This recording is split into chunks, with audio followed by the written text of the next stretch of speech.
This is Nick. This is Jack. It's Wednesday, Ceviche Wednesday, and Valentine's Day, February 14th. And today's pod, it is the best one yet. It is a TBOY. The top 3 pop business news stories you need to know today. Oh, the Dow Jones Industrial Average. You are showing us no love for Valentine's Day, are you, my friend? Stocks dropped by 700 points yesterday. It's the worst day of the year so far. Wall Street, let's kiss and make up tomorrow. You owe us an apology. We're waiting. Our favorite flowers?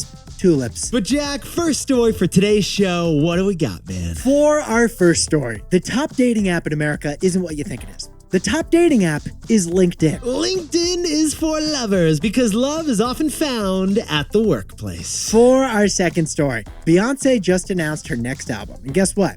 It's a country music album. And why is that, Jack? Because country music is America's growth industry. Third and final story, what do we got, man? Australia's Senate just passed a bill giving workers the right to disconnect. Yeah, he's answering your boss's email at 8 p.m.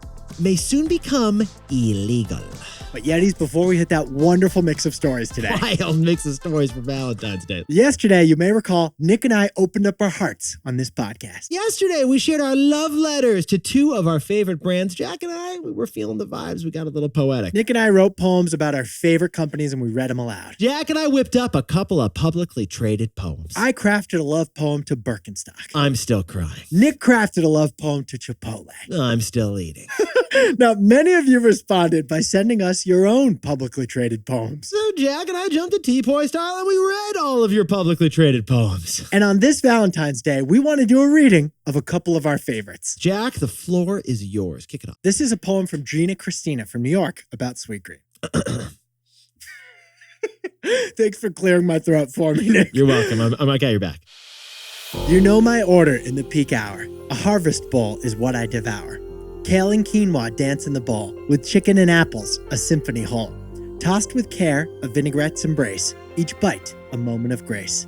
In this bustling world, a moment serene, sweet green salad, a lunchtime dream.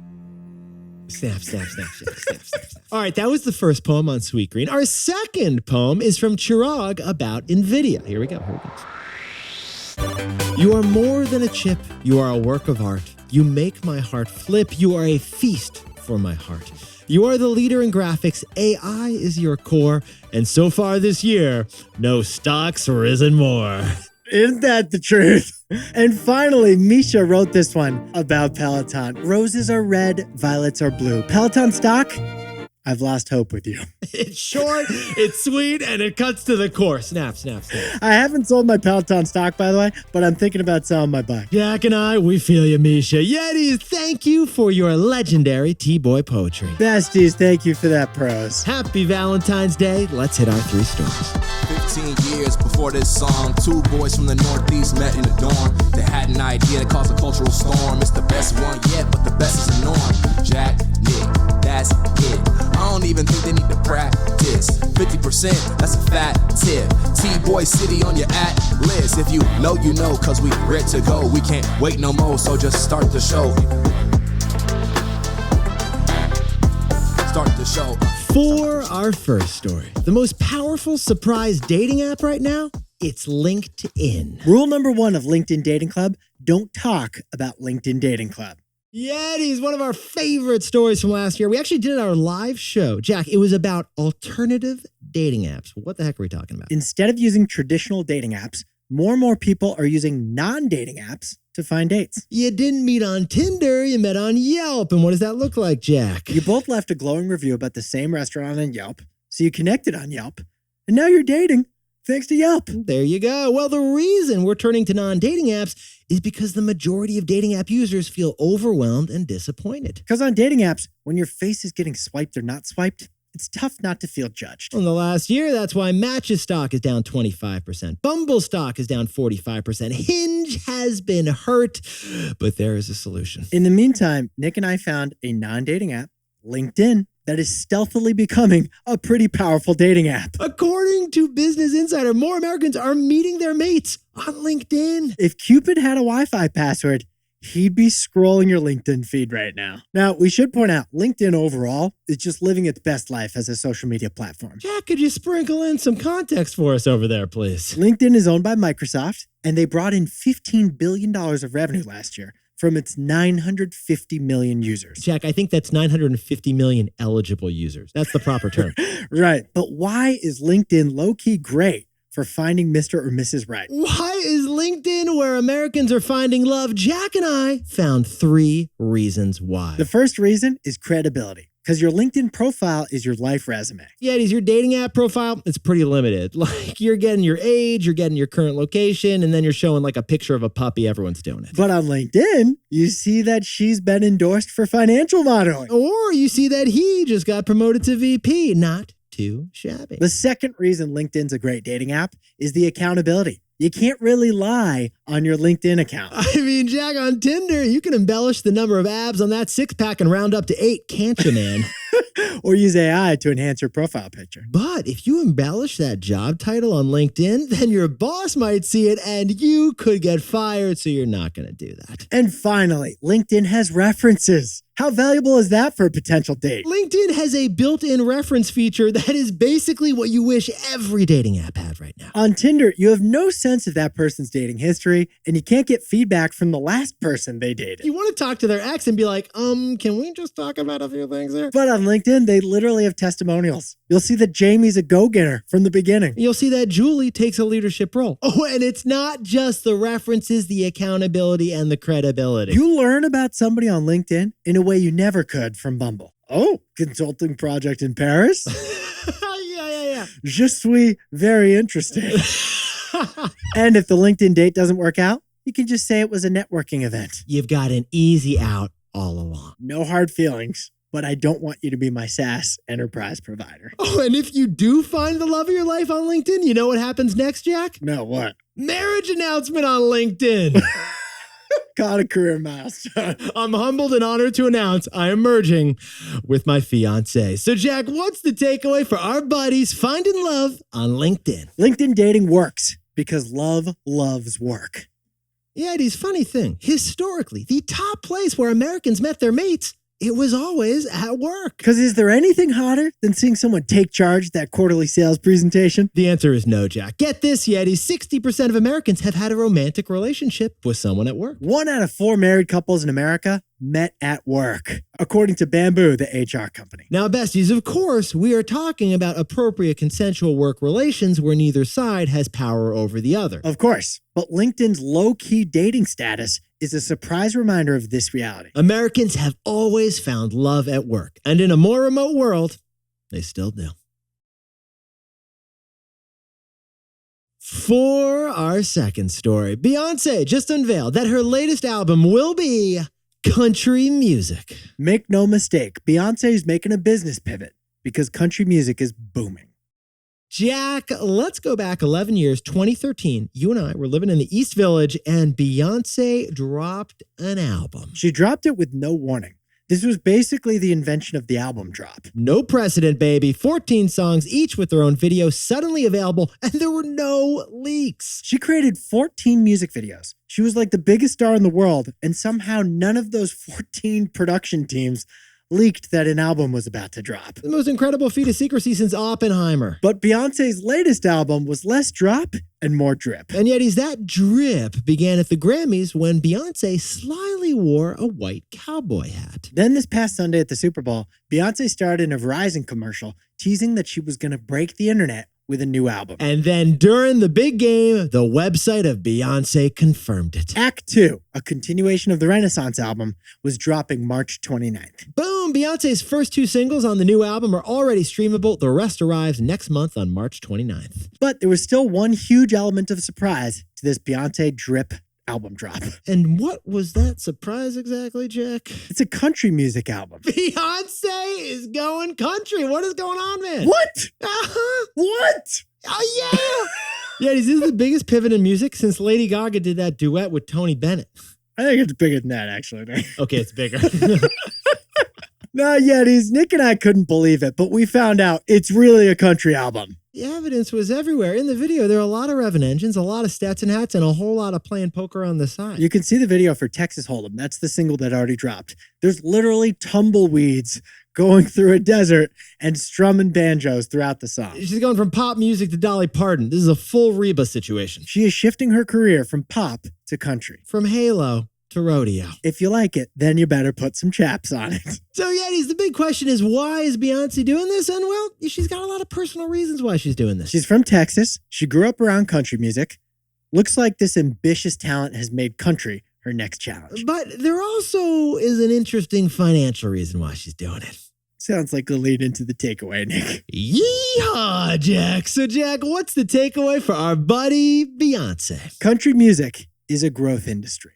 Yeah, 8 years ago, just one of the top 50 songs streamed on Spotify was a country song. Last year, 18 of the top 50 songs on Spotify was country. Get this, country music streaming in America has grown 24% in the last year, but the overall music industry, it's only up 10%. In 2019, Lil Nas X kicked off the trend of pop musicians going country. Post Malone and Lana Del Rey, they both recently confirmed their next album is grabbing a cowboy hat and it's going full country. But biggest of all is Beyonce. Now, maybe this country music trend, it's driven by the musicians. Pop stars that have taken a liking to country. Or maybe it's driven by listeners, and musicians are simply producing what customers want to hear. Either way, country music has become a major growth industry.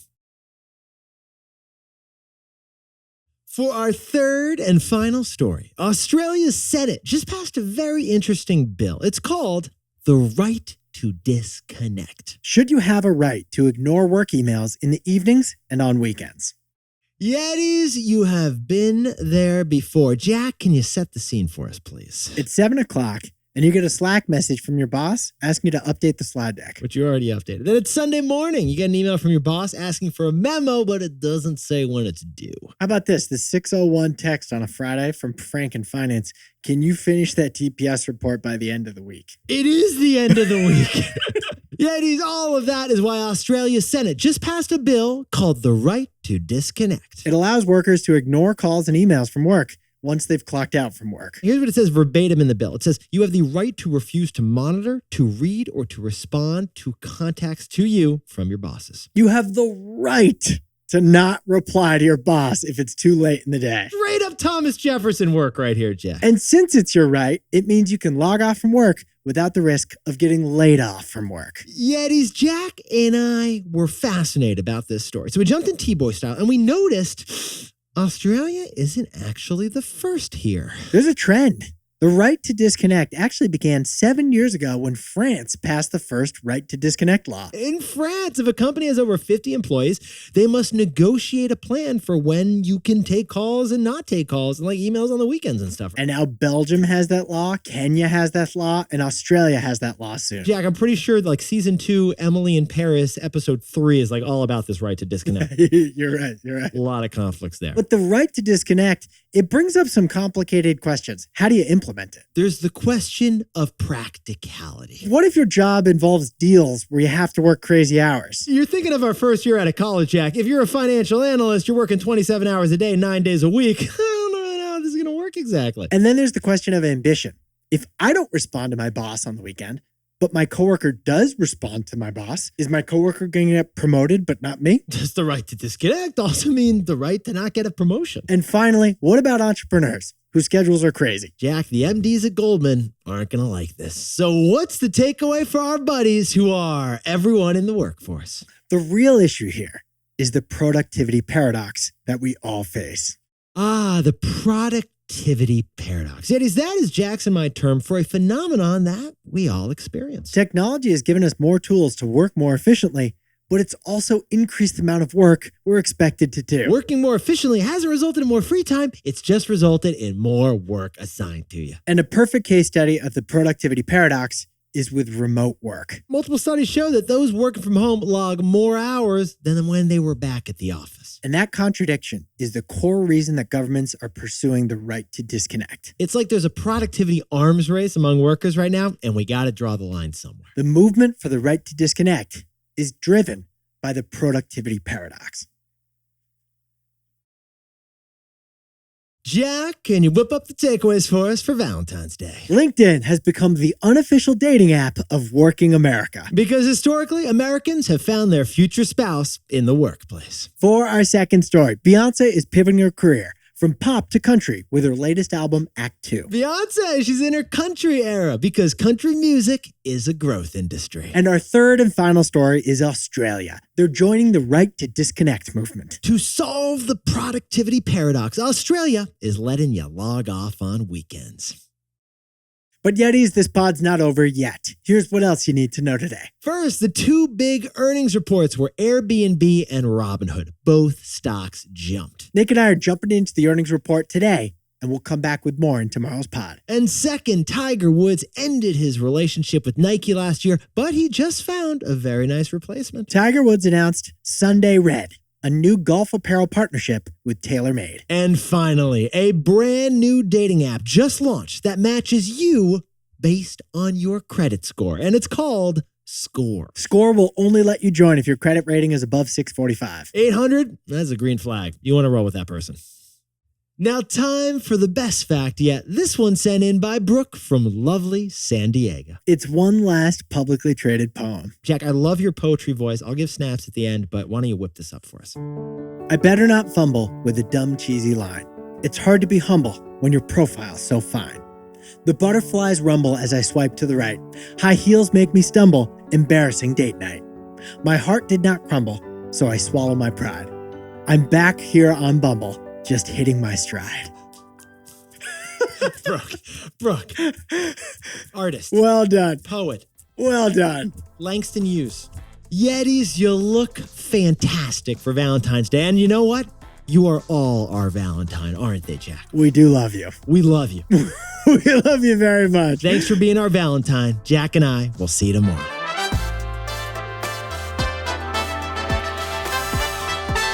Before we go, a congratulations to Yeti's Joy and Anthony Lewis, who are celebrating an anniversary in Bethlehem, Georgia. Call it a hat trick. This is their third straight anniversary getting a shout out on this pod. Oh, let's make it 4, baby. And Lauren Brune and Chris Bokikio are celebrating their first baby, Isabel, in lovely Concord, California. And a big shout out to Henry Gomez and Chrissy Berm, celebrating their best Valentines yet. And a happy 29th birthday to Yeti Carmen S., who's celebrating in Tyson, Virginia. And happy birthday to Carly Aguilera, celebrating her 60th at the Salvador Dali Museum. And to anyone else celebrating something today, make it a TBOY. Celebrate the wins.